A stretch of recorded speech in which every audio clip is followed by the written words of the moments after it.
It's quite simple. If you want to sell cars successfully in India, you have to have a sub 4 meter SUV in your lineup. There are 14 of these cars that you can buy right now in the country, and these three are the newest. You have the Skoda Kylaq and the Mahindra XUV 3XO. If you want a bit of fun in the mix, but if you want something smart and sensible, then maybe the Kia Syros might be for you. But anyway, which of these are the best? That's what we are trying to find out today. While all of these cars are up to 3995 mm long, it's the Kia Syros that seems to take up the most space on the road. Its polarizing shape has something to do with this. It's the tallest car here at 1680 mm. The boxy, slab-sided look is intended to be practical, but the details mean that you will have an opinion on it. The Skoda Kylaq sits on the other end of the spectrum, being the shortest and narrowest car here. It looks the most compact, but is possibly one of the more proportionate sub-4 meter cars we've seen in a while. As before, the Mahindra 3XO is your best bet if you want to make a strong initial impression. It's the widest car here at 1821 mm, and it's the most convincing with its big SUV charms of the three car here. Now, whenever you look at sub 4 meter SUVs, you always have this thought that maybe you're being shortchanged in terms of boot space, and in that regard, we have come quite far. For example, the Kia now makes 465 litres, which is quite large. But I have to say that with the Kylaq's 446 litres, it's a bit more usable in the day-to-day. Yeah, the Syros is a bit lower, but this has a wider opening. The space is much more usable. Whereas in the Syros, if you notice, with the seat being pushed back so far, you can eat into your boot space quite a bit. And it's also not as deep as in the Kylaq. Now, for the 3XO, it was always never really known for its boot space, and that continues. With 346 litres, it's quite a bit behind these other two. So you have a high lip, and while the space is without too many intrusions, it still has quite a high floor. So if you are carrying a full family's worth of luggage, you will have to do some tight packing in the Mahindra. In keeping with its theme, the 3XO has the most ground clearance of the lot at 201 mm. The Kia Syros and Kylaq are not too far behind and have 189 mm. Now, whenever we drive Kia's sort of MPV themed cars or even their bigger SUVs, we always come away impressed with how well they manage space in the cabin. And to be honest, the Syros takes it to the next level, because remember, this is a very small footprint that they're working with. So as soon as you step inside the Syros, you feel like you're in a much spacious, much larger car.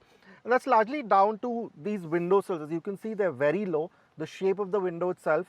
So of course, it gives you that sense of openness, the high roof, but it also aids visibility. So while driving this in traffic, it's one of the easier cars here to sort of navigate. Yes, the 3XO also gives you this nice expansive view out from the bonnet, but somehow the Syros is slightly better with the kind of dimensions that it has.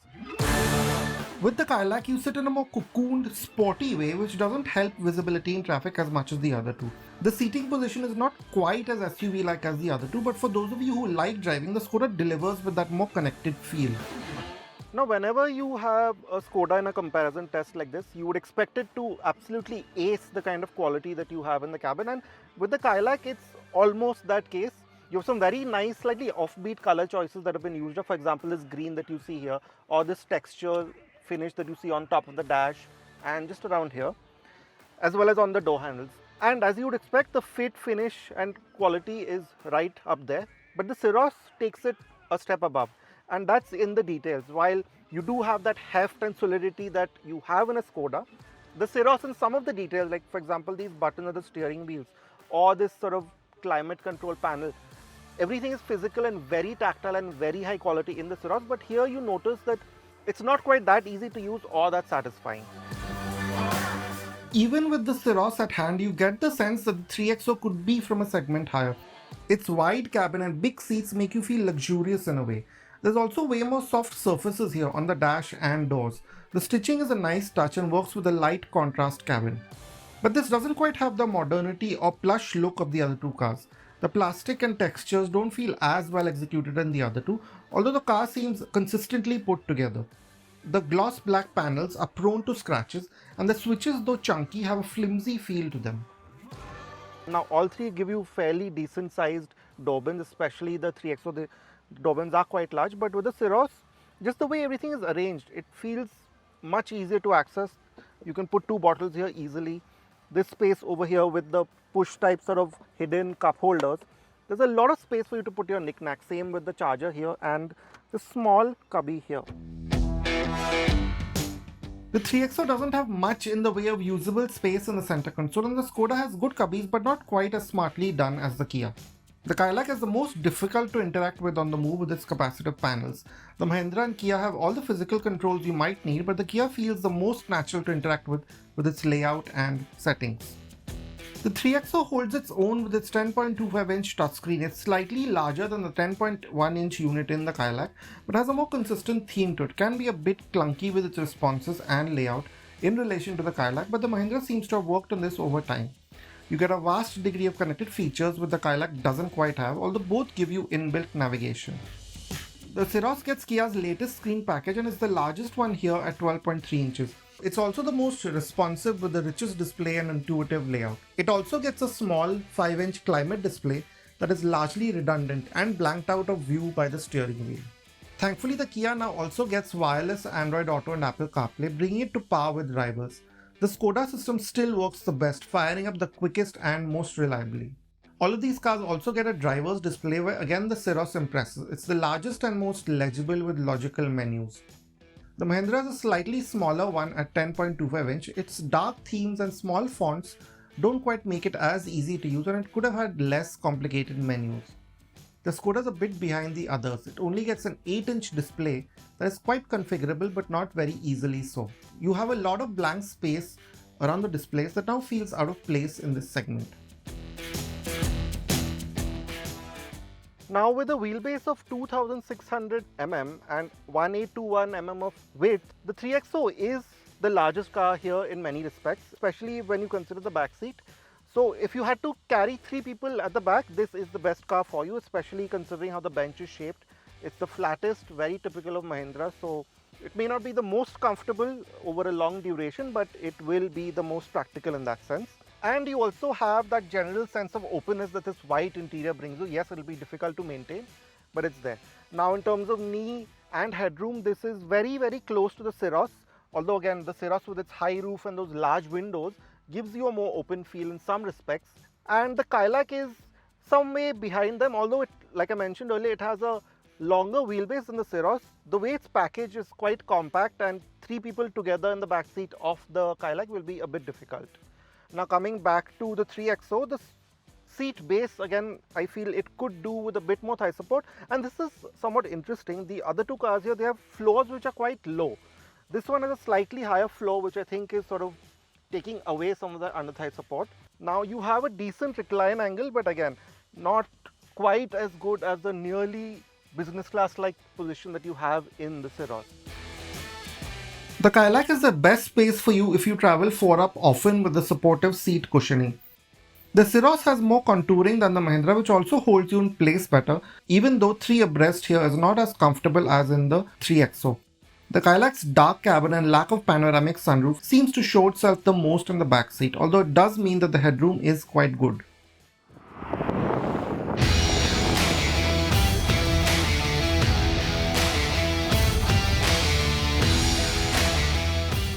Now the big advantage that the Mahindra 3XO has on paper with its engine, of course it's a slightly bigger engine, it's a 1.2 litre compared to the 1 litre in the other 2, but with 130 PS and the 230 Nm, it shows almost immediately as you set off.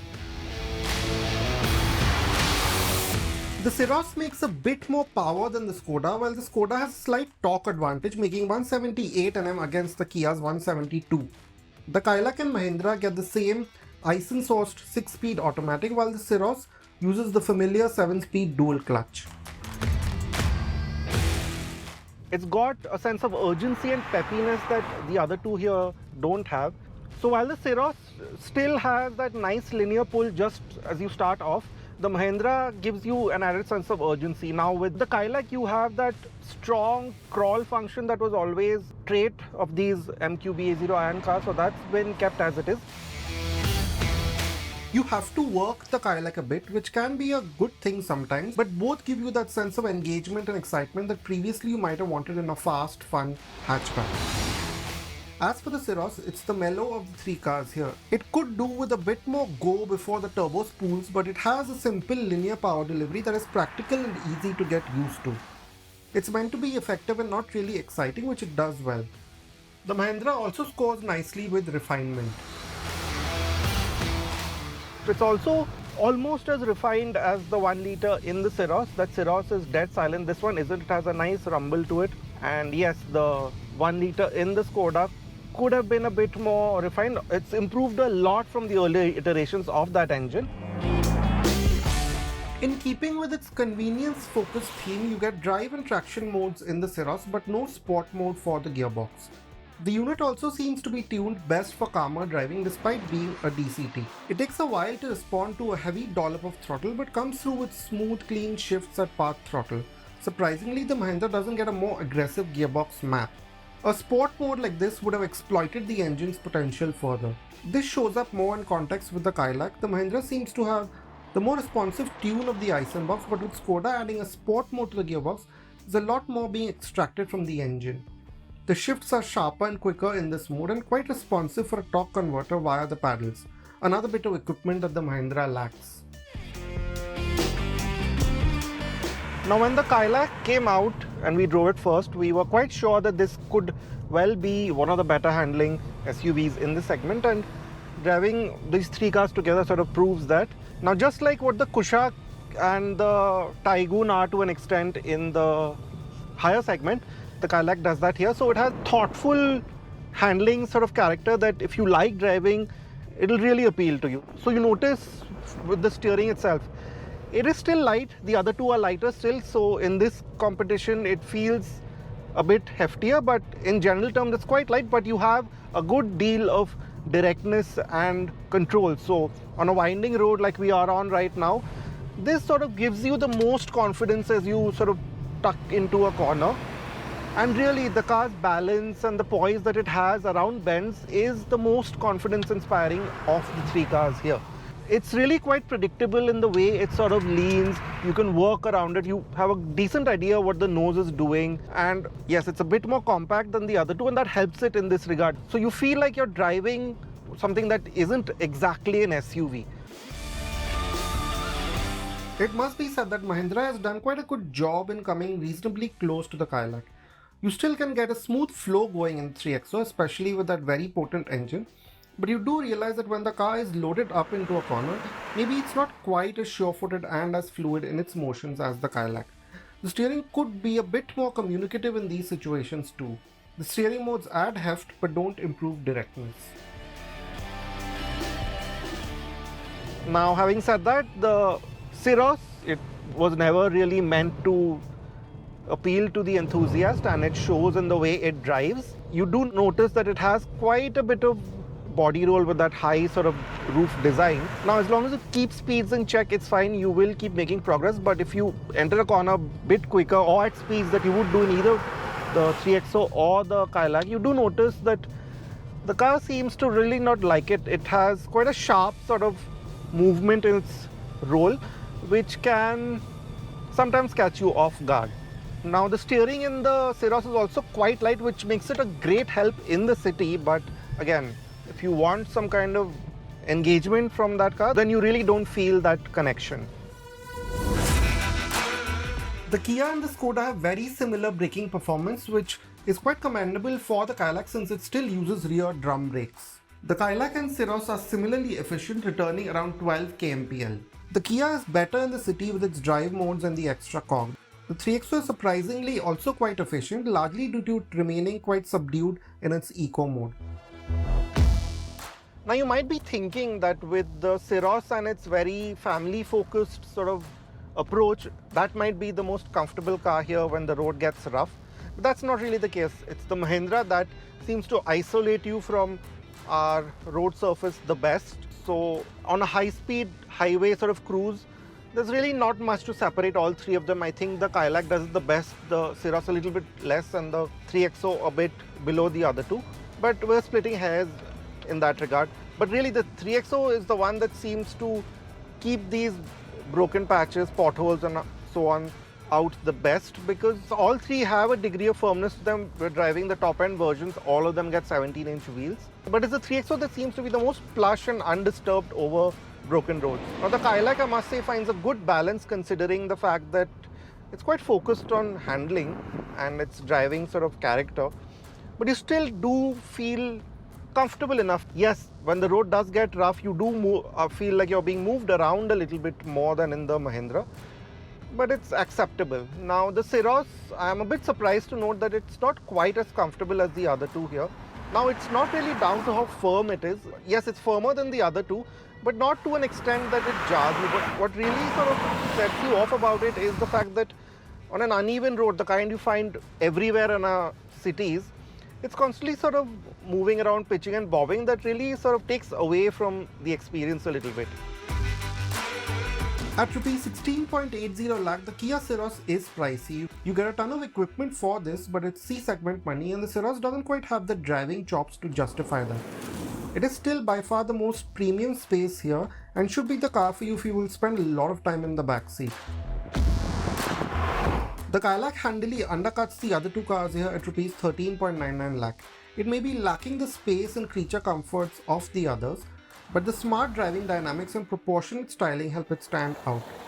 The Mahindra 3XO is still pricey at rupees 15.80 lakh, but seems to be the best all-round package. It has that potent motor, a good features and safety package, and feels good enough on the road to satisfy the widest spectrum of buyers. Here's how the three cars stack up on our scorecard. All prices mentioned are before GST cuts.